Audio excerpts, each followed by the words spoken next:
ગઈ તારીખ 21/4/2024 રોજ સી ડિવિઝન પોલીસ સ્ટેશન વિસ્તારના મધુરમની આસપાસના પ્રમુખ દર્શન સોસાયટીમાંથી જે નિરાલીબેન સંજયભાઈ સિંગડિયા નામના જે મહિલા છે તે તેના બાથરૂમમાં પાણી ભરેલી ડોલમાં તેમનું માથું ડૂબેલું હોય તેવી હાલતમાં મૃત હાલતમાં મળી આવેલા તેમના પરિવાર દ્વારા હાટકેશ્વર હોસ્પિટલમાં લઈ જતા ફરજ કરના ડોક્ટરે તેમનું મૃત જાહેર કરેલા.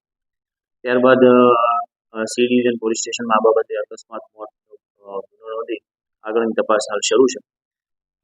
મરણ જનાર જે સ્થિતિમાં મળી આવ્યા હતા તેને ધ્યાને લઈ અને પોલીસ દ્વારા પેનલથી પીએમ કરવાનો આગ્રહ રાખતા ડેડ બોડી છે જામનગર ફોરેન્સિક પીએમ માટે મોકલી આપેલ છે.